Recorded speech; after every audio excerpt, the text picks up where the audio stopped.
to ensure absolute loyalty. Prince Vlad employed a terror tactic he witnessed as a boy in Adrianople: impalement. The classic way of impaling is to take the victim, put them spread eagle on the ground, tie the arms to one set of horses and the legs to another. Then you take a stake. What happens is the horses move slowly forwards, then the ropes are cut, and then you're hoisted up on this stake or pole. You die very slowly, not from your innards being pierced, but from exposure to the elements generally. Purpose: a lasting example of what can happen to you if you disobey the rules. It's effective. With his ancestral throne secure, Vlad would restructure the social hierarchy and install a strict moral code that would result in the slaughter of thousands of his own people.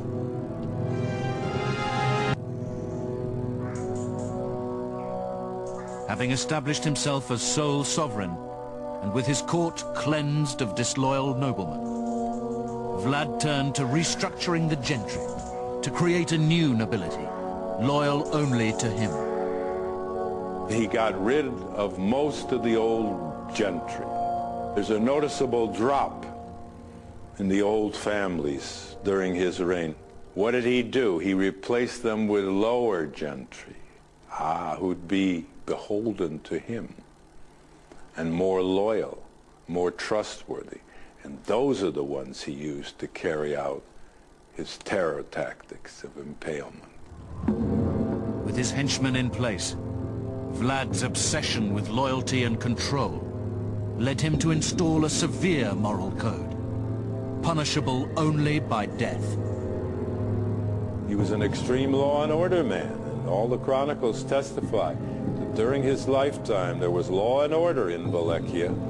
He would punish you by impalement for little offenses as well as big ones.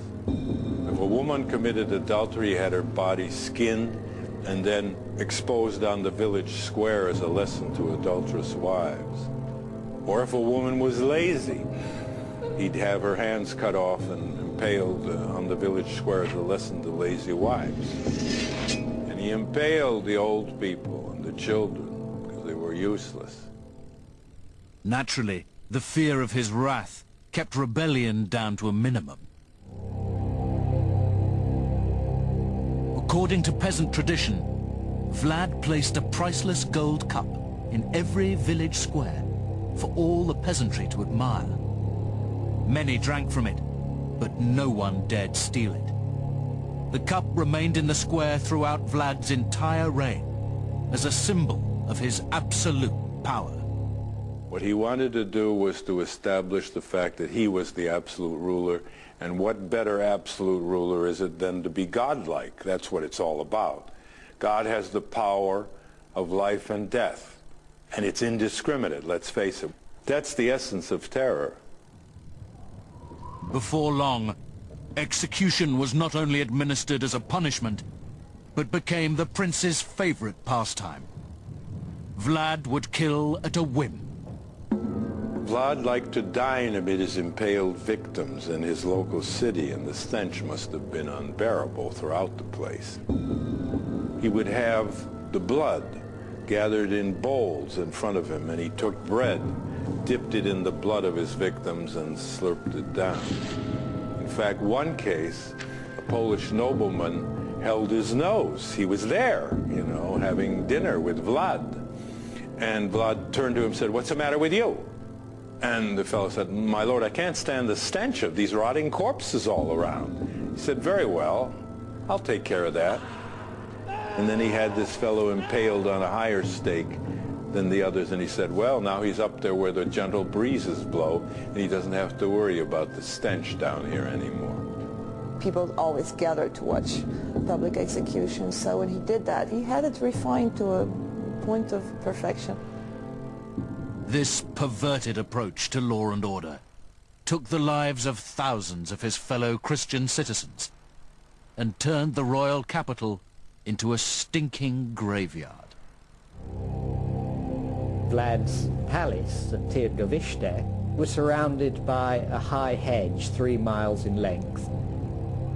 There was a corpse hanging from every branch, and as soon as somebody came and cut down a corpse, a fresh corpse was put there in its place. And that is one of the reasons why, indeed, in Turkish, Vlad has the title Kazakçı Vlad, or Vlad the Impaler. Vlad was an Orthodox Christian with a growing reputation as a sadist and a monstrous appetite for revenge.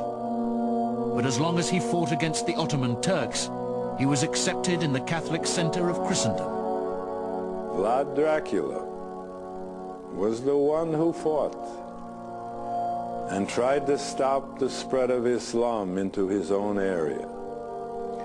And he was supported by the Pope. The Orthodox signed with the Catholics and they formed one church on paper, which shows you that the theological differences were peanuts. It didn't mean anything to the Pope. This guy was Orthodox Christian. Who cares? He's fighting the Turks. In 1462, the Sultan Mehmed was on the warpath.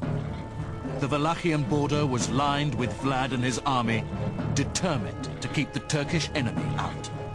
Mehmed's army was much bigger than Vlad's and much better equipped with cannon and a huge amount of cavalry.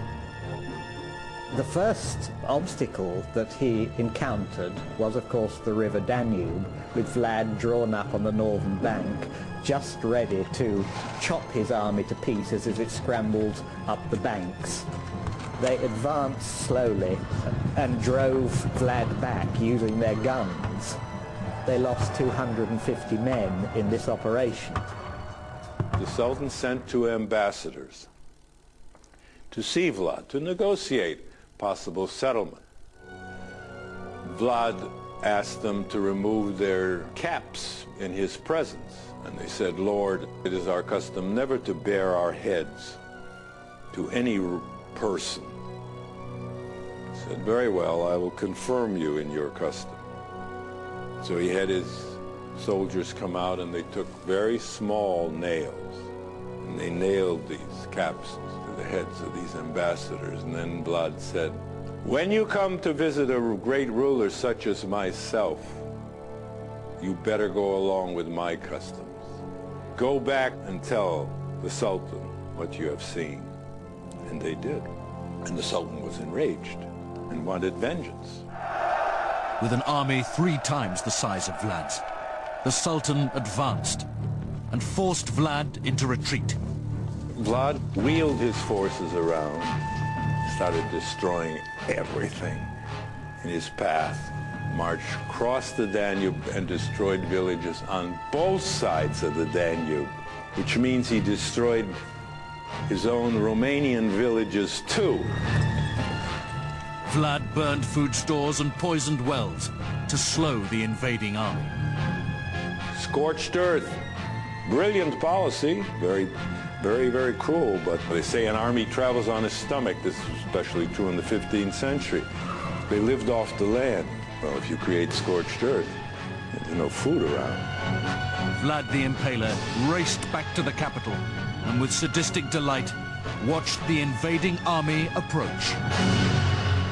A first wave of Turkish came through, crossed the border, and it came into Romania. He won that battle, took all the corpses and the wounded and the prisoners, and had a whole forest of sticks brought up in this big open field. And when the second wave came with the main army, they just stopped dead on their tracks.